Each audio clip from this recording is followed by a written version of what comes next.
With all movies, different people use different methods when it comes to reviewing anything, and black movies are no different. There is a certain stance that a person or reviewer has to take in order to understand the purpose of the movie. I want to share with you 5 tips to reviewing a black movie, and that's coming up.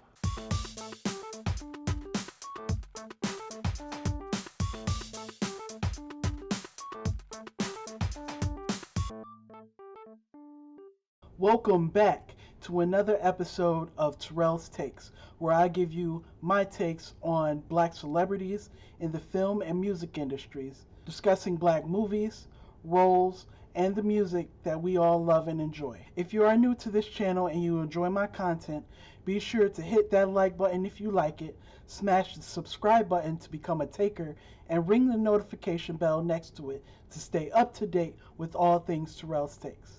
After a long week at work, all you want to do is crack open the case to your favorite movie, or you get that remote, you turn on Netflix or Hulu, and you watch it there. On this particular night, you decide to go with a black movie, maybe Baby Boy or Waist Deep, Bad Boys or Friday, to anything like Fences, The Equalizer, or Hidden Figures. Now, after you've watched the movie, now you want to talk to people about it, maybe with your family, your friends, or you want to go onto the internet and see what other people think. In this video, I will give you the tips and tricks of what it takes to review a black movie, and you will become a critic in no time. Tip number 1. Why was this story created in the first place?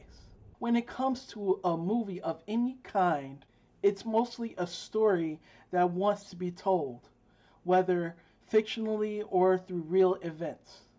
These stories are usually for purely entertainment purposes or are meant to educate people.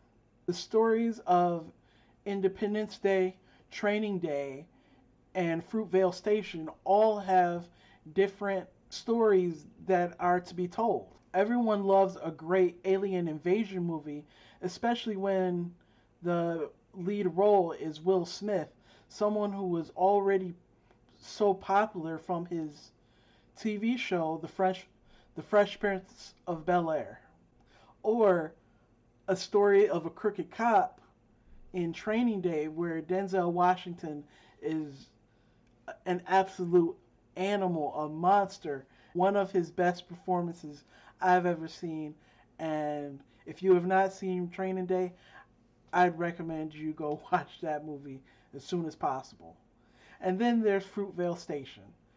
Michael B. Jordan plays this role so great. Michael B. Jordan did such a wonderful job portraying this real life person. Even though that person is no longer with us, Michael B. Jordan helped spread the word of the injustices going on in New York City. And this wasn't only but a few years ago. Come together to fight the injustices for our communities as a whole. These 3 movies were created for 3 different reasons. One for entertainment, and though one is fictional and one is real, shows and demonstrates how different situations can be blown out of proportion. Tip number 2.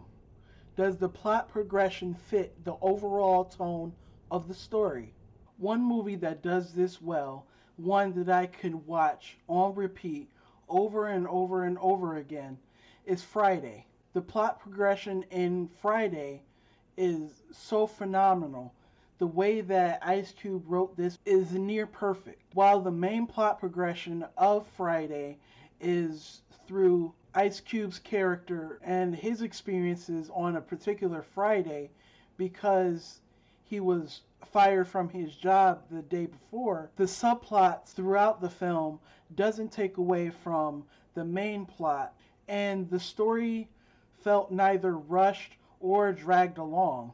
Friday, to me, demonstrates a story that is well thought out, well planned, well executed. through its storyline, its plot progression, the conflicts, and everything that went into developing and creating the entire story around this Friday. And it demonstrates a great example of exceptional storytelling because of the tone and the mood of the story never faltered. Neither high points of Big Worm's drive-by shootout or low points like the morning kitchen scene weakened the overall tone that drove the entire movie. Tip number 3. What does the movie focus on? This tip shares a lot in common with the first two, where we talk about the purpose of why the movie was created and the overall tone of the movie. A movie of any kind can be deconstructed into understanding it to being one main point.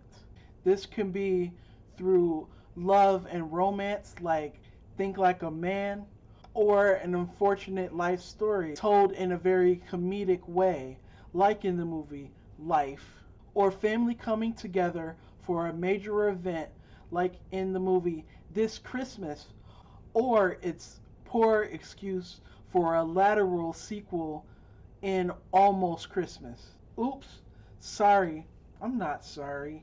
Having a clear and precise focus on what a movie should truly be helps us as viewers and reviewers going into it, knowing that it won't be an unpolished, unfocused mess, which is exactly how I felt in Tyler Perry's Acrimony, which I have reviewed on this channel, and you can watch that review by clicking on the card up here, and it's linked in the description below. Tip number 4. What emotion is this movie trying to evoke in the audience? More times than not, black movies usually have an ulterior motive, a subliminal message, one to get the viewers thinking, because in black cinema, it's not always about entertainment 120% of the time. This is what attracts people to watching black movies, because of the messages that are strategically placed within the plot and the conflicts of the film. Shows that it wasn't created just for entertainment purposes.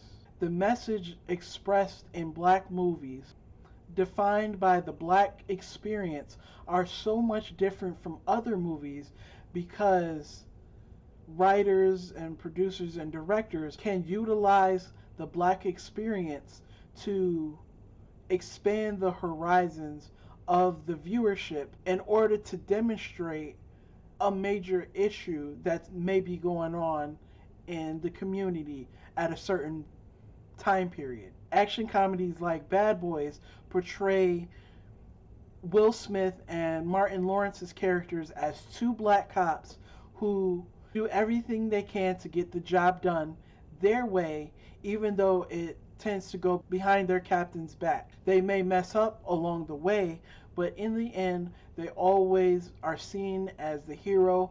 They get their guy, and it's a happy ending. And it's just a match that have worked so well for so long. I am so glad they are finally making Bad Boys 3. I cannot wait for that to come out. The Pursuit of Happiness, another Will Smith movie, demonstrates the struggle that black men have to go through in order to provide for themselves and their family. This is shown a lot in our time, in our generation, and in our communities now, because there are a lot of single black men raising one or two or even more kids by themselves, and they have to struggle and hustle and grind each and every day, no matter how hard it is, to make sure they have a roof over their head and their children's head and having food on the table. Lean on Me is such a resounding and touching movie. This touches my heart because this teacher wanted to do everything in his power to make sure that the students that he was teaching did not end up in a gang, in violence, selling drugs, do everything that he possibly could, even with all the backlash that he was getting. On one hand, you have a movie that's purely for entertainment purposes and laughter. The Pursuit of Happiness and Lean on Me are more of a serious tone. But the thing is, all three movies does something unique to evoke different feelings and emotions within the viewership. They all evoke some sort of emotion within the audience, whether it's through laughter or through tears. Tip number 5. Would the story still be as effective with a different cast? I thought of this tip because I recently seen that Idris Elba will be replacing Will Smith as Deadshot in the Suicide Squad sequel. Honestly, I really liked Will Smith's Deadshot, but I'm very curious to see how Idris Elba will develop the character to be his own. And because of this, I have pondered, well, some of my favorite movies, what if they were cast differently? Would the different cast members been able to be as effective as the real cast? Would the Matrix be as iconic as it was if Morpheus was played by Cuba Gooding Jr.? When reviewing a black movie, like with all movies, we have to keep account of the strengths and weaknesses of all our black actors and actresses and the right roles that they fit into mostly. To be truly honest, when I first found out that Will Smith was going to be Deadshot, I really didn't think that he was the right fit for the role. But after watching the movie and enjoying it, I had to take that back. I just couldn't see Mike Epps playing a serious role like Denzel Washington does in The Book of Eli, or say Forrest Whitaker playing in Waist Deep. When all is said and done, we have to come to appreciate the people behind the cameras that have a talent for picking out the right actors and actresses for the right roles, knowing and understanding their talents and how they can use their abilities for the right stories. If you enjoyed this video, share it with your friends. If you're new to this channel, click on the round subscriber icon and ring the bell. See how I put these tips to the test in my reviews, like in this one. I have more movies to watch and review, so I'll see you in a few. Till then, that's a wrap.